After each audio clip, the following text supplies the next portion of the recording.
నమస్తే, welcome to I news. సాయుధ పోరాటం ద్వారానే సమాజ స్థాపన అనే అతి భారీ లక్ష్యంతో ప్రారంభమైన నక్సలైట్ ఉద్యమానికి అంతిమ గడియలు వచ్చేసినట్లే కనిపిస్తుంది. ప్రస్తుతం ఛత్తీస్గఢ్ లో జరుగుతున్న పరిణామాలను గమనిస్తే మిగిలిన కొద్దిపాటి సాయుధులు కూడా కొద్ది రోజుల్లోనే ఖతమయ్యే వాతావరణం కనిపిస్తుంది. ఆపరేషన్ కగార్ పేరుతో కేంద్ర ప్రభుత్వ మార్గదర్శకత్వంలో పనిచేస్తున్న సాయుధ బలగాలు నక్సలైట్ల అంతమే ఏకైక లక్ష్యంగా పనిచేస్తున్నాయి. ఇప్పటికే వందలాది మంది నక్సలైట్లు ఆయుష్ తీరిపోగా ఇంకా రోజు జరుగుతున్న ఎన్కౌంటర్లలో పదుల సంఖ్యలో తుపాకీ గుళ్లకు ఉక్కు గుండెలు బద్దలవుతూనే ఉన్నాయి.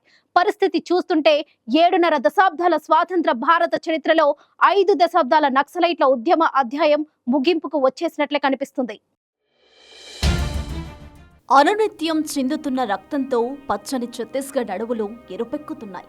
పేలుతున్న తుపాకీల మోతతో ప్రశాంతమైన అరణ్యంలో పిట్టలు కూడా గూడు వదిలి ఎగిరిపోతున్నాయి. పదుల సంఖ్యలో ప్రాణాలు గాలిలో కలుస్తున్నాయి. ఆదివాసీలు ప్రాణాలు అరచేతిలో పెట్టుకుని బిక్కుబిక్కుమంటూ పట్టణాలకో పక్క రాష్ట్రాలకో వలసపోతున్నారు. చివరి సాయుధుడి వరకు ఏరివేసి భారతదేశాన్ని నక్సలైటు రహిత దేశంగా మార్చాలనే ప్రభుత్వం పంతం నెరవేరుతున్నట్లే కనిపిస్తోంది. 70,000 మంది సాయుధులు ప్రభుత్వం తరపున దండకారణ్యంలో దండయాత్ర చేస్తుంటే కేవలం వందల సంఖ్యలోనే ఉన్న మావోయిస్టులు ఆత్మరక్షణలోనూ ప్రాణాలు తెగించి కొట్లాడాల్సి వస్తోంది. పద్మవ్యూహంలో చిక్కుకున్న అభిమన్యుల్లా తప్పించుకునే మార్గం లేక అన్నలు వందల సంఖ్యలో చివరి రక్తపు బొట్లను కూడా వదిలేస్తున్నారు. 2026 మార్చి వరకు నక్సలిజాన్ని కూకటి వేళ్లతో కబలించాలనే లక్ష్యంతో ఆపరేషన్ ప్రహార్ అనే కొత్త తరహా వార్ జరుగుతోంది. రెడ్ ఆర్మీ ఏర్పాటు చేసుకునే పనిలో నిమగ్నమైన నక్సల్స్ దేశంలోని వివిధ ప్రాంతాల నుంచి పెద్ద ఎత్తున వచ్చి ఛత్తీస్గఢ్ అడవుల్లోనే ఉన్నారు. అటు భద్రతా బలగాలు, ఇటు సాయుధ నక్సలైట్లు అంబోస్మడ్ అడవుల్లో అంతిమ యుద్ధానికి దిగాయి. ఛత్తీస్గఢ్ ఒడిశా సరిహద్దుల్లో తాజాగా జరిగిన ఎన్కౌంటర్లో కేంద్ర కమిటీ సభ్యుడు చలపతి సహా 16 మంది మావోలు చనిపోవడం నక్సలైట్లకు భారీ దెబ్బగానే భావిస్తున్నారు. ఇదే ఎన్కౌంటర్లో కేంద్ర కమిటీ సభ్యులు మనోజ్, గుడ్డు, బాలన్న, హనుమంతు లాంటి కీలక నేతలు మరణించారనే వార్తలు సంచలనం కలిగిస్తున్నాయి. 40 గంటలకు పైగా జరిగిన ఎదురు కాల్పుల్లో పెద్ద సంఖ్యలో నక్సలైట్లు చనిపోవడం భారీ ఎదురుదెబ్బే. ఇలాంటి భారీ నష్టాలు ఇటీవల నక్సలైట్లకు బాగానే జరుగుతున్నాయి. 2024 సంవత్సరంలో ఛత్తీస్గఢ్ అడవుల్లో 11 భారీ ఎన్కౌంటర్లు జరిగాయి.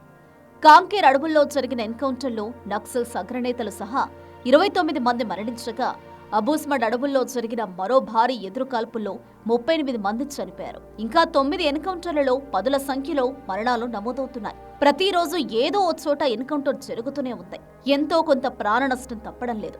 చివరి నక్సల్ అంతమయ్యే వరకు ఈ ఎన్కౌంటర్లు ఆగేలా లేవు. అటు నక్సల్స్ కూడా చావోరేవో అన్నట్లు కొట్లాడుతున్నారు. ప్రభుత్వం నలువైపుల నుంచి చుట్టుముట్టి మట్టు పెట్టే ప్రయత్నం చేస్తుండటంతో పద్మవ్యూహంలో అభిమన్యుడిలా బయటపడే మార్గం లేక విలవిల్లాడుతున్నారు. ఫలితంగా దండకారణ్యంలో ఎర్రకోటలు నిర్మించాలనుకున్న నక్సలైట్లకు పునాదులే చెదిరిపోయే పరిస్థితులు కనిపిస్తున్నాయి. 20 ఏళ్లుగా అబూస్మడ్ కేంద్రంగా ఆధిపత్యం కొనసాగిస్తూ దండకారణ్యాన్ని కంచుకోటగా మలుచుకున్న మావోయిస్టులు ఇప్పుడు మనుగడ కోసం పోరాడాల్సి వస్తుంది. పేరు మోసిన కేంద్ర కమిటీ సభ్యులు గెరిల్లా పోరాటాల్లో ఆరితేరిన వారు సైతం ప్రత్యక్ష ఎన్కౌంటర్లలో ప్రాణాలు విడవాల్సి వస్తుంది. దండకారణ్యం DVCM కమిటీ సభ్యులది అదే పరిస్థితి. బస్తర్లోని 7 జిల్లాల్లో సుమారు 8,000 మంది DRG బలగాలను నియమించారు. వీరితో పాటు CRPF, కోబ్రా బలగాలతో దండకారణ్యంలో 650కి పైగా బేస్ క్యాంపులను ఏర్పాటు చేశారు. మావోయిస్టుల కదలికలపై సమాచారం వచ్చిందే తడువుగా ఈ క్యాంపుల నుంచి బలగాలు కూంబింగ్కు వెళ్తున్నాయి. 2024 ఆరంభం నుంచి 42 ఎన్కౌంటర్లు జరగా 300 మందికి పైగా మావోయిస్టులు మృతి చెందారు. వీరిలో చలపతి, శంకర్రావు, సాగర్, నరసింహరావు వంటి భారీ రివార్డులున్న నక్సలైట్లు కూడా ఉన్నారు. తాజా పరిణామాలను గమనిస్తే ప్రభుత్వం పెట్టుకున్న గడువుకు ముందే లక్ష్యం సాధించే అవకాశాలు కనిపిస్తున్నాయి. కొట్టిన పిండిలా ఉండే బస్తర్ అడవుల్లో సైతం ఇప్పుడు పోలీసులదే పైచేయింది. మావోయిస్టులకు కంచుకోటగా పేరున్న అబూస్మడ్ అడవుల్లోని ప్రతి మూలకు బలగాలు చొచ్చుకు వెళ్లాయి. నక్సలైట్లకు అనుకూలంగా ఉన్న ప్రజలను నయానో భయానో తమ దారికి తెచ్చుకున్నాయి. నక్సల్స్ నాయకుల సొంత ఊళ్లలో కూడా జనాల్ని ఖాళీ చేయించగలరు. ఫలితంగా స్థానిక ప్రజల నుంచి కూడా అన్నలకు అంత సాయం అందడం లేదు. తిండి లేక, నీరు లేక రోజుల తరబడి ఏ కొండ కిందనో లోయలోనే దాచుకుంటున్న నక్సలైట్లు శారీరకంగా కూడా బలహీనపడిపోతున్నారు. ఒంట్లో శక్తంతా నిర్వీర్యమైపోతుంది.